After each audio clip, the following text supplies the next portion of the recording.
Hal ini tentu berimbas pada angkutan umum yang memakai dua jenis BBM tersebut. Ya tolonglah sama pemerintah untuk kedua organda biar langsung dipercepat di ongkosnya bagi para penumpang, dipercepat untuk naik.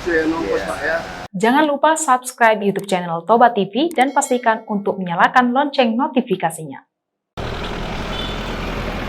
Pemerintah resmi menaikkan harga BBM jenis Pertalite, Solar, dan Pertamax pada Sabtu kemarin. Di industri transportasi umum, kenaikan harga BBM ini sangat berdampak khususnya pada angkutan umum. Pasca pemerintah telah mengumumkan kenaikan harga bahan bakar minyak mulai dari Pertalite, Solar, dan Pertamax, kenaikan BBM ini menjadi langkah pemerintah Indonesia menghadapi gejolak minyak dunia. Maka dari itu harga BBM di dalam negeri tidak bisa ditopang dengan memberikan subsidi dari APBN.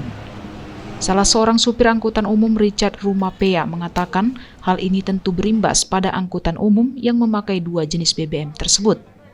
Ya tolonglah sama pemerintah untuk kedua organda biar langsung dipercepat di ongkosnya bagi para penumpang, dipercepat untuk naik. Jadi nggak ada lagi istilahnya kita bikin sendiri ongkos gitulah. Jadi penumpang itu juga nggak bakalan naik. Gitu. Dengan biaya kebutuhan bahan bakar meningkat, sementara tarif ongkos angkutan umum tetap sama, jelas akan berdampak langsung pada penghasilan kelompok pengemudi angkutan umum. Meski begitu, beberapa wadah angkutan umum di Kabupaten Toba hingga saat ini belum menaikkan tarif ongkos terkait adanya imbas dari kenaikan harga BBM.